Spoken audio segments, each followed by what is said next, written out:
Hola a todos, es una alegría poder saludaros. Espero os encontréis todos bien.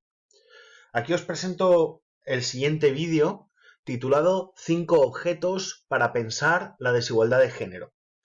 Como sabéis, y os he contado en alguna ocasión recientemente, en mi último viaje a Londres, antes de la cuarentena, visité el Museo Británico y ahí vi cómo se podían explicar procesos sociales, políticos, históricos de una manera pues, muy práctica por medio de artefactos.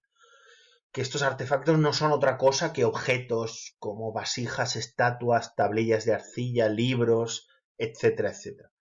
¿Vale? A continuación vamos a recorrer los diferentes momentos y lugares por medio de estos artefactos para hablar de lo que significan. Vamos a ello. Bien, el primer objeto es este penique inglés de principios del siglo pasado.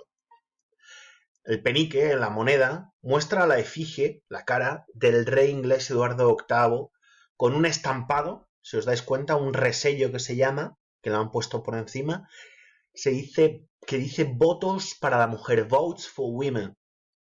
Esta fue una de las acciones del movimiento sufragista inglés que pedía, como sabéis, el derecho al voto de las mujeres. Y este movimiento tiene sus orígenes en 1820, pero no es hasta el inicio del siglo pasado, del 1900, cuando sus tácticas, su estrategia, su manera de proceder, pues se hace más combativa. El restampado de moneda, es decir, manipular la moneda, era uno de los delitos con mayor castigo en Reino Unido, por lo que esta actividad de desafío y propaganda mostraba también una despreocupación por las consecuencias, ¿no? Por las penas que podían tener, ¿no? Era también la valentía de estas mujeres, ya que la fe en la victoria de este movimiento era firme. Aparte de acciones como estas, las sufragistas hicieron actos de sabotaje, huelgas de hambre, encadenamientos en la puerta del primer ministro británico Gladstone, que era un gran opositor al voto femenino. Y aquí podemos ver en estas tres fotos, incluso una portada del diario, del tabloide del diario británico Daily Mirror, cómo se llevaban a las mujeres sufragistas, cómo las detenían, porque se encadenaban a la casa del primer ministro. Incluso vemos en la foto de la derecha cómo en una huelga de hambre a estas mujeres se las alimentaba contra su propia voluntad, ¿no? De hecho, la mujer de la foto de la izquierda es la famosa Emmeline Pankhurst, que digamos que fue símbolo, ella junto a sus dos hijas, de este propio movimiento. Finalmente, vamos a ver que este movimiento ha tenido tanta relevancia para la historia europea y británica que en el 2003 se sacó en circulación esta moneda, que es nueva, que rememoraba la lucha sufragista, ¿vale? Podemos ver, digamos, la representación de esta activista, probablemente Emmeline Pankhurst, como he dicho antes, con un estandarte, una bandera, sí, de su movimiento, y el lema al lado de una especie de cartel que dice give women the vote, dar el voto a las mujeres. Y también hay una valla detrás, vemos que está encadenada esta mujer, rememorando estas luchas de las sufragistas. El penique inicial, el que hemos visto al principio, se encuentra en el Museo Británico y es uno de los 100 objetos elegidos para explicar la historia universal por el propio museo. Vamos entonces al siguiente artefacto. Vale, el siguiente artefacto seguramente lo conoceréis todos, se llama la pastilla, es una tableta de píldoras anticonceptivas. Podemos ver cómo están agrupadas por días, lunes, martes, miércoles, etc. También suelen referirse a ella como la píldora que cambió el mundo. En el momento de su surgimiento, nadie pudo adivinar el tremendo impacto que tuvo social, histórica y demográficamente. Hasta ese momento, los últimos de los años 60, primeros 70, Los métodos anticonceptivos recaían principalmente en los hombres. La mujer tenía mucho menos margen de acción para los mismos.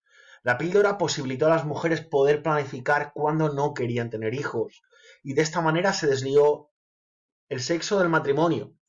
Ya no era necesario casarse para tener sexo, ya que no había riesgo de concepción. La píldora era para la mujer un método, y estas tres palabras son importantes: propio, privado y discreto. Los datos muestran el número de mujeres que a principios de los 60 abandonaron la educación para tener hijos. Se calcula que más del 35%. Durante la década de los 60 en Estados Unidos solo se recetaba esta píldora a mujeres que ya tenían hijos. Había una moralidad detrás, de alguna manera, en la receta.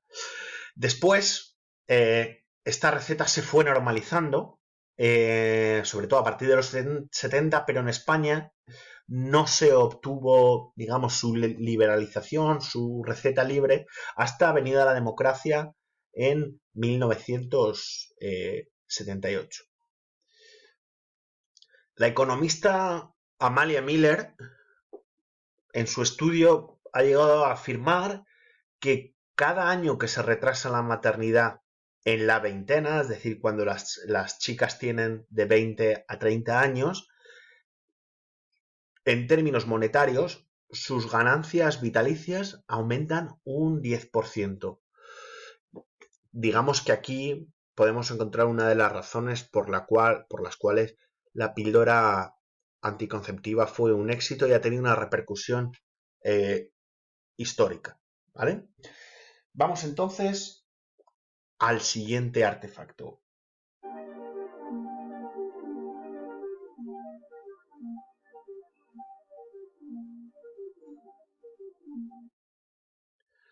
Al contrario de lo que se cree, el maratón de Nueva York no es el más antiguo, ni siquiera el más importante del mundo. En su lugar es el maratón de Boston. Esta foto, tomada en 1967, muestra a Katherine Switzer, primera mujer en la historia en correr un maratón, mientras un hombre, ojo, de la organización de la carrera intenta sacarla a la fuerza. Hace unos 53 años se consideraba por muchos un escándalo que las mujeres tomaran parte en deportes mixtos o carreras populares como esta. La misma Katherine en sus memorias escribió: instintivamente giré mi cabeza hacia los lados y me encontré con la mirada más malvada que haya visto. Un hombre enorme, mostraba los dientes y antes de que pudiera reaccionar, tomó mi hombro y me sacudió hacia atrás gritando: sal de mi carrera y dame esos números, esos dorsales. Al parecer, la resistencia a que ella participara no se limitó a este hombre de la organización de la carrera, sino que desde su entrenador hasta sus compañeros tuvieron reservas a que ella participase. La foto se convirtió en un símbolo de intolerancia y de racionalidad. Dejó claro que la incorporación de la mujer a diferentes ambientes no iba a ser fácil.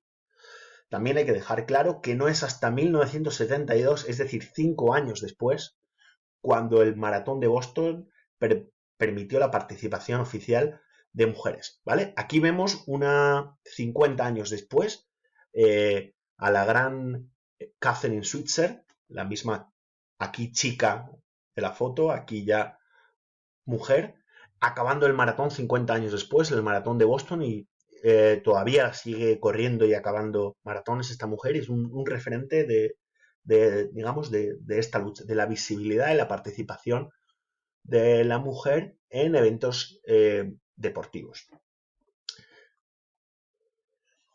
Nos quedan dos objetos, dos símbolos, dos artefactos, y hacen referencia a lo que todavía queda por hacer.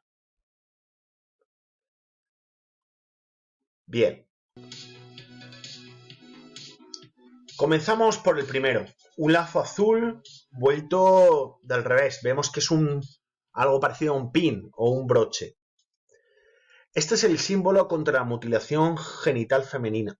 En el mundo se calcula que hay unas 200 millones de mujeres a las que se le ha practicado esta mutilación genital. En países como Egipto, aproximadamente el 87% de las mujeres han sufrido esta práctica que consiste básicamente en cortar el clítoris y los labios mayores de las niñas o adolescentes. Aunque esta práctica está formalmente prohibida en multitud de países, todavía se practica clandestinamente. Los efectos perjudiciales para la niña son, como os podéis imaginar, numerosos, desde tétanos, infecciones, dolor intenso hasta la propia muerte o la necesidad de intervenciones posteriores para salvar la vida. Este es un rito ancestral, anterior incluso a las religiones monoteístas, al Islam y al cristianismo, y se practica en multitud de países, tanto musulmanes como cristianos.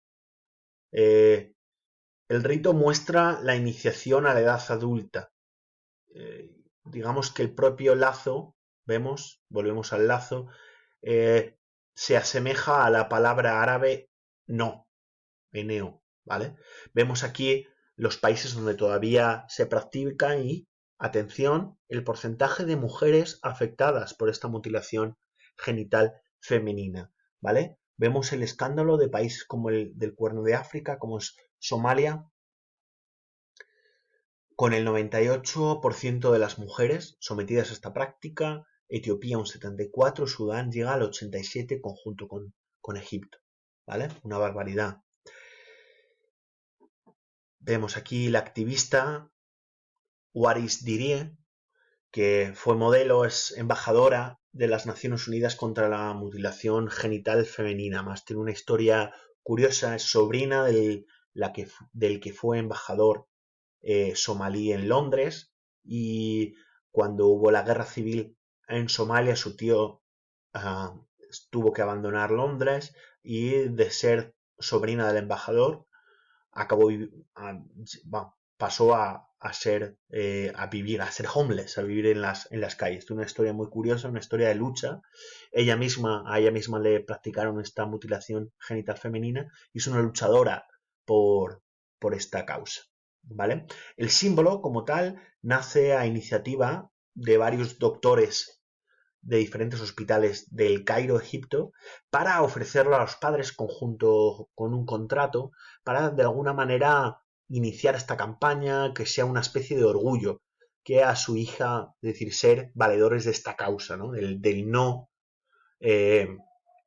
mutilar los genitales de la de la de la chica, del bebé,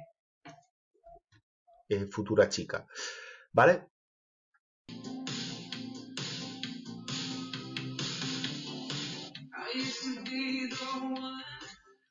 Bien, vamos a acabar con el último objeto, el último artefacto.